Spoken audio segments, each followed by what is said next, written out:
मेरे बच्चों, इस देश को हिंदू राष्ट्र बनने से रोकना होगा। अगर ये देश हिंदू राष्ट्र बनता है तो इस देश के अंदर समानता की, न्याय की, प्रभुता की, न्याय की कोई बात नहीं करेगा। वो हिंदू धर्म का झंडा उठा रहे हैं, हिंदू होने पे गर्व कर रहे हैं, अपने आप को हिंदू बता रहे हैं, जय श्री राम की रैलियां निकाल रहे हैं। स्पेशल आरएसएस वाल्मीकि समाज के बच्चों को गुमराह कर रही है, तो बजरंग दल में लेके जा रही है। और ब्राह्मणवाद को इतना कमजोर मत समझो, वो 3.5% ब्राह्मण पूरे देश पे 5000 साल से राज कर रहा है व्यवस्था पे। लोकतंत्र के 4 स्तंभ है, चारों स्तंभों पे ब्राह्मण का कब्जा है। अगर तुम 85% एक होते तो व्यवस्था में तुम्हारा राज होता। बताओ व्यवस्था में तुम्हारी कहाँ हिस्सेदारी है? हिस्सेदारी हो तो बताओ। व्यवस्था में बैठा दुश्मन ब्राह्मण है, और उस ब्राह्मणवाद को जब तक तुम पहचानोगे नहीं, अपने दुश्मन को वेरीफाई नहीं करोगे, जब तक तुम अपनी लड़ाई नहीं जीत सकते। तो ये तीसरा आर्य ब्राह्मण है, इस विदेशी को भगाना बहुत जरूरी है। और जब तक तुम इस विदेशी ब्राह्मण को नहीं भगाओगे, जब तक तुम इस देश के किसी भी स्तंभ पर राज नहीं कर सकते। तो जय भीम, नमो बुद्धाय, जय मूल निवासी। साथियों, मैंने एक वीडियो देखी थी सोशल मीडिया के माध्यम से, और उस वीडियो के माध्यम से पता चला कि भाई हमारे भाई के साथ ऐसे ऐसे जातिवाद हुआ है। और फिर वो वीडियो मैंने अपने जो दिल्ली के अंकल जी है हमारे, सुनील बोस जी, उनके पास मैंने भेजी। मैंने कहा अंकल जी देखो ये वीडियो, और ये क्या मतलब सुनने को आ रहा है, क्या देखने को आ रहा है। तो पता चला कि भाई इस प्रकार से घटना घटी गई है।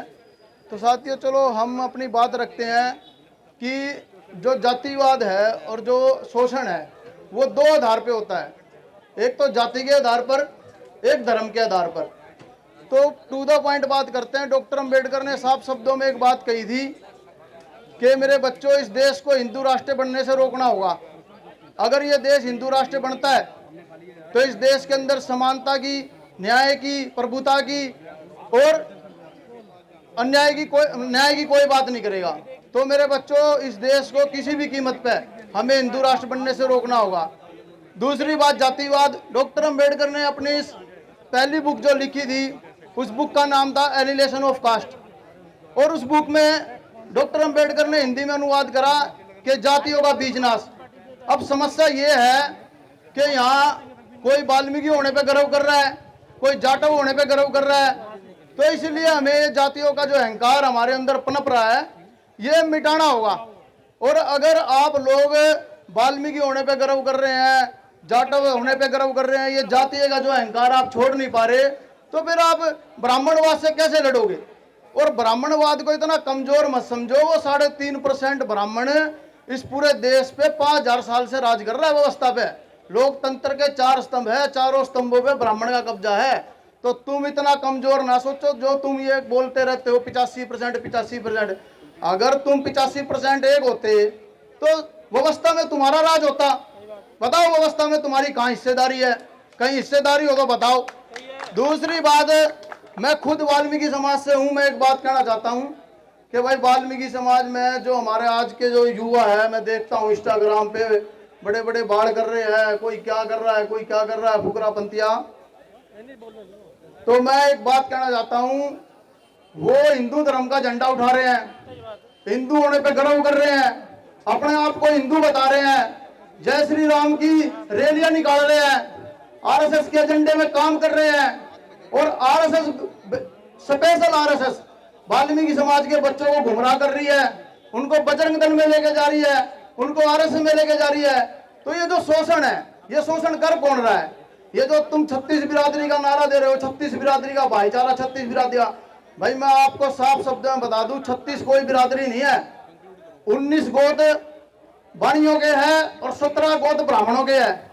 19 और 17 मिला के 36 बिरादरी है। ये 36 बिरादरी इनकी है, हमारी कोई 36 बिरादरी है। हमारी तो 6743 जाति है, उसमें हम ओबीसी और एससी है। और भाई ये जो 85% लोग हैं, तुम जब तक इन व्यवस्था को नहीं समझोगे। सर छोटू राम ने एक बात कही थी जाटों से कि मेरे भोले किसान, एक तो बोलना सीख ले, एक दुश्मन को पहचान ले। जो ये हमारे जो एससी समाज के लोग हैं, ओबीसी समाज के लोग हैं, जो हम ये 85% बहुजन समाज के लोग हैं, आज तक हमारे लोगों को यही नहीं पता कि व्यवस्था में बैठा दुश्मन कौन है और वो हमें कैसे खत्म कर रहा है, वो हमारे कैसे अधिकार खत्म कर रहा है, और व्यवस्था में बैठे दुश्मन को हमें कैसे पहचानना है। जब तक आप लोग व्यवस्था में बैठे दुश्मन को नहीं पहचानोगे, व्यवस्था में बैठा दुश्मन ब्राह्मण है, और उस ब्राह्मणवाद को जब तक तुम पहचानोगे नहीं, अपने दुश्मन को वेरीफाई नहीं करोगे, जब तक तुम अपनी लड़ाई नहीं जीत सकते।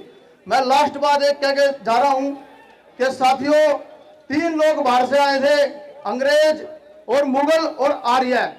आपको 6ठी क्लास के कायदे में एक लेसन मिलेगा। उस लेसन के अंदर एक सब्जेक्ट में एक बात है कि आर्य लोग बाहर से आए। आपके बच्चों को यह बताया जा रहा है कि आर्य लोग बाहर से आए, लेकिन आपके बच्चों को यह नहीं बताया जा रहा कि आज का ब्राह्मण ही आर्य है और वो आर्य लोग बाहर से आए। जब हमने अंग्रेजों को बाहर निकालने के लिए आंदोलन करा इस देश से, जब हमने मुगलों को बाहर निकाल दिया इस देश से, तो जो ये तीसरा विदेशी है, 2 विदेशी तो भाग गए, मुगल भगाए, अंग्रेज भगाए, जो ये तीसरा आर्य ब्राह्मण है, इस विदेशी को भगाना बहुत जरूरी है। और जब तक तुम इस विदेशी ब्राह्मण को नहीं भगाओगे, जब तक तुम इस देश के किसी भी स्तंभ पर राज नहीं कर सकते और ना तुम अपनी व्यवस्था पर काबिज हो सकते।